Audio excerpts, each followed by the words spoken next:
There are 16 colors of dye in Minecraft. Black, white, blue, red, green, brown, yellow, grey, light grey, lime, light blue, cyan, orange, magenta, pink, purple, and clear. Wait, clear isn't a colour. Hey, McBacon, stop messing with my cue cards. I'll lol you. Awesome fun!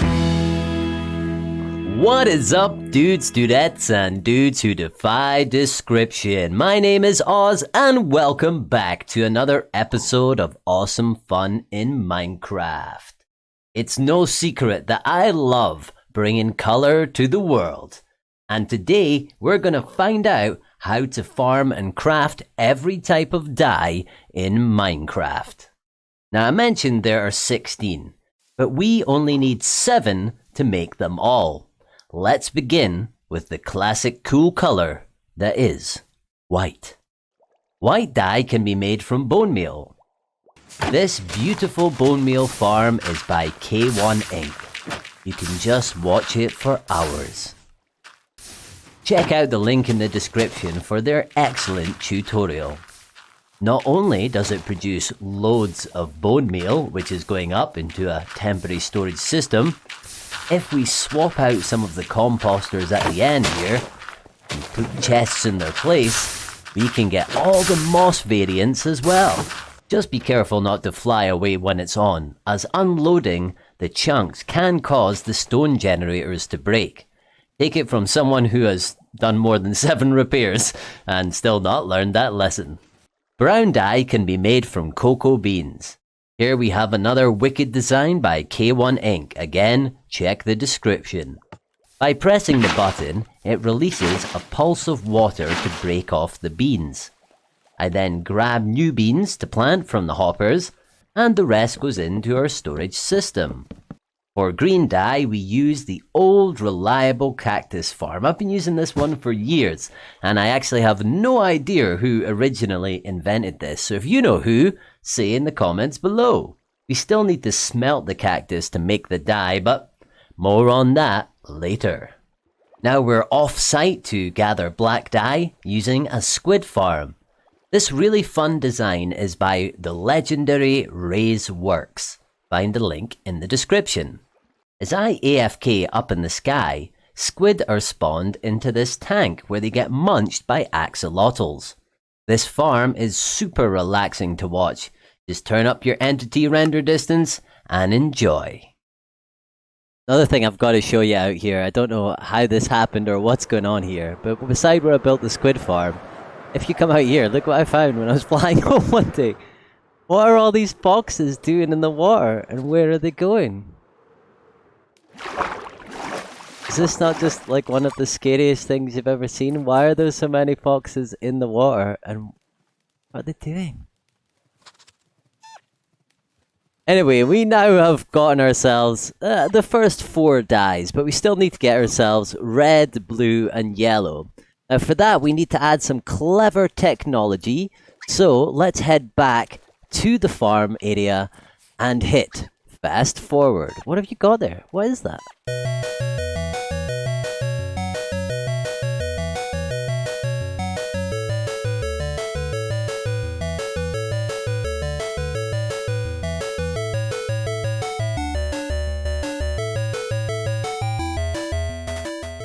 Alright, you might have been watching that time lapse thinking, Oz, what on earth is going on? Well, we've got 3 glass pillars with some cool infrastructure on top to help us in our dyeing mission. So come with me, because what in fact is below us here is the farms, or are the farms that you saw earlier on. Now this tube here is now where our items are traveling up, and we can see primarily bonemeal flying up through there. So come on up and let me show you our dye manufacturing paradise. So you can see coming around the top of the room, and I just love this.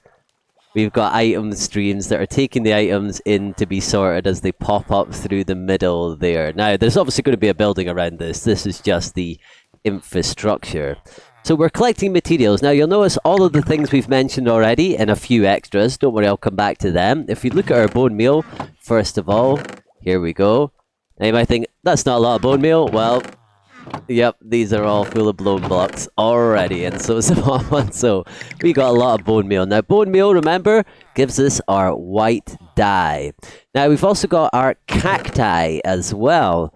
We need to smell this to make green dye. So if we come over here, we've got a furnace array. Now, here we put the items in. So got some cactus in there already. Round the back here, we put fuel in. I'm using bamboo. We flick the lever.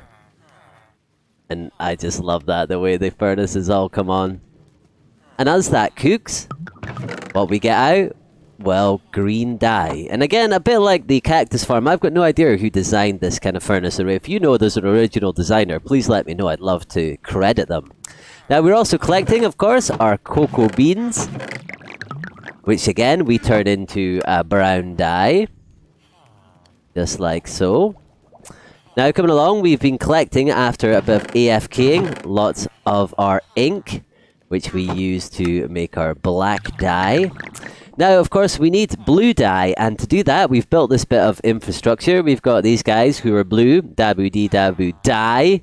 Don't know if it was worth getting the song stuck in my head just for that pun. But anyway, in this box here, we've got some rotten flesh, we've got some emeralds. We can do a bit of trading with these guys because they're clerics. And they sell lapis lazuli. Now, lapis lazuli, or lapis lazuli, and I said this depends how you're feeling, how you say it. Well, me anyway. This can be turned into blue dye, and that gives us our blue, which is fantastic. So there's our little traders there, and their things are underneath that carpet. Their benches. Now, we've got this thing here, which I think is really awesome. This was designed by Cubfan135. It's like a micro flower factory. There is a link to this in the description below. It's just really good. You fill it up with bone meal. Here we have 2 tall flowers, so we know that we also still need to collect red and yellow dye. So here's a rose bush. We plant it here. We flick the lever. And we get just gazillions of flowers. Now, you could build 4 of these, 1 for each of those things. Just like that, already got over a stack. And these big 2 tall flowers turn into 2 dye. So we actually get 2 stacks of red. Now, like I say, you could build 1 for each of the different 4 2 tall flowers. But I just prefer to build 1, use the item frames, and we switch them round. So by using this device, powered of course by our big bone meal thing, it allows us to get all of the dyes that we wanted. Red, yellow, blue, black, white, brown, green, we've got them all. And from these dyes, we can make everything else. So if we have a look, we can make cyan by putting blue and green together. We can make light blue by putting white and blue together.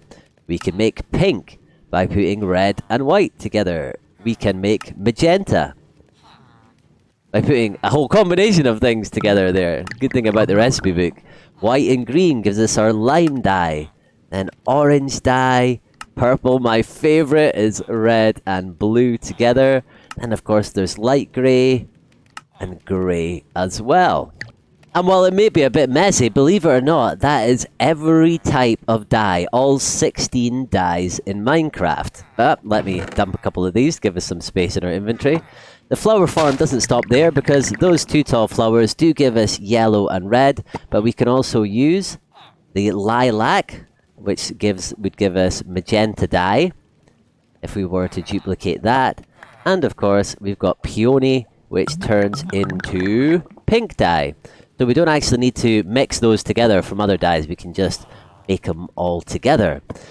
So that is awesome. We can now manufacture all 16 varieties of dye. Now, I've got one other thing I wanted to show you here that we're going to need to finish off this build here. This is a device. Again, I've got no idea who built this one. This is a concrete maker. How it works, if you've got your black concrete powder here, we grab ourselves our pick, we flick this switch, we fill this dropper with more of our black concrete powder so that every time we put a block here, it's basically going to convert to concrete. It's going to join the signal from here. It's going to fire the dropper even. I'll just show you in action. All I need to do is look at this obsidian and keep holding down both place and click at the same time. And obviously we do need walls here to contain things a little bit more, but we do that for a little while, and that gives us concrete in our inventory, even gives us concrete in the box at the bottom, and sadly some over here because I need to build walls. So this is a really cool thing to have to help us manufacture concrete with all of our colourful dyes. Now, I did mention earlier that there are some additional items in here. One of them is, for example, the bamboo that we're using to power this furnace. So come below with me and let me show you these other little final farms that we threw into the hole below. So here we are in the hole below where we just were. Now there, of course, is our fantastic bone meal farm working away. We can see the cocoa bean one underneath it. Now this big hole I built, it's much bigger than it needed to be, as you can see by this much. But you might be curious because I thought it was kind of amazing. What do you get when you dig a hole this big? It's not even all the way to bedrock. You'll see how far it goes, but it's not even nearly all the way. But look at all the kind of stuff that I've gathered. All this andesite, stone, and bear in mind that I had to take all the stone and cook it. So a lot of the coal and stone was used up to make this smooth stone sort of boundary. But do you not just love this? It's like a blank canvas, such a perfect place to build redstone farms, I think, when you've got that kind of blank canvas. But anyway, back to all the things that we got. So look at all this gravel, cobblestone, smooth stone. I've still got tons left. Deep slate. Look at all the ores as well. Now, I used all of the iron in making hoppers and things like that for the farms, but all this iron here came from a vein, and this was so much fun. You should really check out these iron veins. You'll start to see these blocks of raw iron. The only place you see them is in a vein, and you follow it and they go on and on and on forever. So all of that came out just of a vein. Plus I got all this other stuff too. Now, not just that copper, this copper, and I think there's another entire box of it somewhere as well. Yeah, it's just insane. Look at all the stuff that we got, the crazy things. And we even also got things like mob drops and things that we found in treasure chests as well. So digging out this hole has really given us a lot of fantastic resources. But anyway, enough of that, and on to showing you what else we built. Now, this area happened to be in a slime chunk, so I built a slime farm. This is actually my own design using mechanics that I knew, so it's probably not particularly efficient, but it should give us enough slime. And I think in my last world, the slime farm I had was way too big. I think it was like 4 chunks or something, and it's a total waste on a single player world. So here we have our little dudes, our iron dudes in there. The slime spawn on the platform, see them jump off there, die on the magma, and their slimy balls get taken and fired into this tube. Now, you saw the cocoa bean farm. I also have down here this design. This is a wonderful design by the amazing, magnificent Tango Tech, and I called it the Pistonficator because I thought Tango would like that name. Now, this is a really cool modular design. There's 4 modules here. They work. You can stack them up. You can stack them along. He made an excellent design here, and this was initially what I was going to use for bamboo, to give us bamboo for our furnace array. But the bamboo, and I thought, well, it also works for sugarcane, so I might as well do that at the same time. But the bamboo is so prevalent that, look, all of this now is sugarcane, and the ratio still is barely sugarcane ahead of bamboo. This tiny strip produces so much. So this is a great addition. What happens is stuff grows up. As you can see, it gets detected when it grows. All the pistons fire in one go. The stuff is shot out the end, and it flies off here. Now, you might wonder why they're powder snow. I was just playing around with like new stuff. That all these farms, you might notice, I played around with new blocks. This I played with the amethyst blocks. Here I was playing with some of the new deep slate things. Here I was playing with some of the snow to see what you could do with that as well. There's so many magnificent new blocks in this game. Anyway, one more farm to see down at the bottom here, and this is a duplicate of the farm that you saw up in the squid area. So this is a squid farm, but it's for glow squid instead. Now this is of course the exact same design that we saw earlier by the magnificent Ray's Works. I decided to name it Glow Get Some. I actually once managed to get a glow squid head as well, which was pretty cool. And again, it goes into here. But here's something cool about the glow ink sacs. Because they glow, you can watch the light. Don't know how well this will come across in the video, but you see the light traveling and then the light lighting up as it flies up there. That is so cool. I spent many hours watching here. Now that we're able to manufacture all 16 dyes in Minecraft, we're going to need a whole bunch of each of them and an awesome place to store them. So it's time to finish off this building and hit fast forward.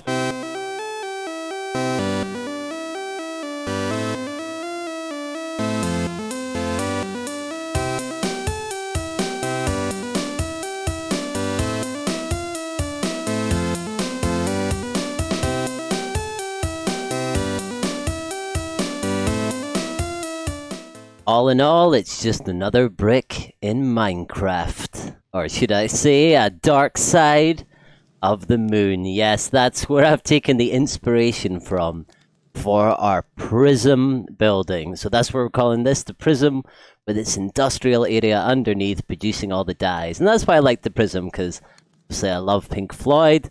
It's a cool album cover, but also the Prism takes in white and splits it into many colours, and that's what we're doing. We're primarily taking bonemeal and splitting it into many other colours. It's not just bonemeal, but I just love this, man. It's fantastic, and it's really bringing some colour alongside our X-Wings, the Moe's Tavern, and lots of life into this area, which is fantastic. Now, the terraforming is not something to worry about, because as you can see from these lines, I've got some plans for terraforming, and it's not going to remain some mountainous behind, because as we come a little bit lower, this white edge that sticks off the side does get a little bit lost when you're lower down in the mountain. Barely see it from there. But anyhoozle, let's go in and check out what I've been working on the inside. Inside our mechanical working area, I have been hard at work filling up shulker boxes full of dyes. We have been cooking up the green dye. We have been using the magical cub flower factory to produce lots of more colors of dyes.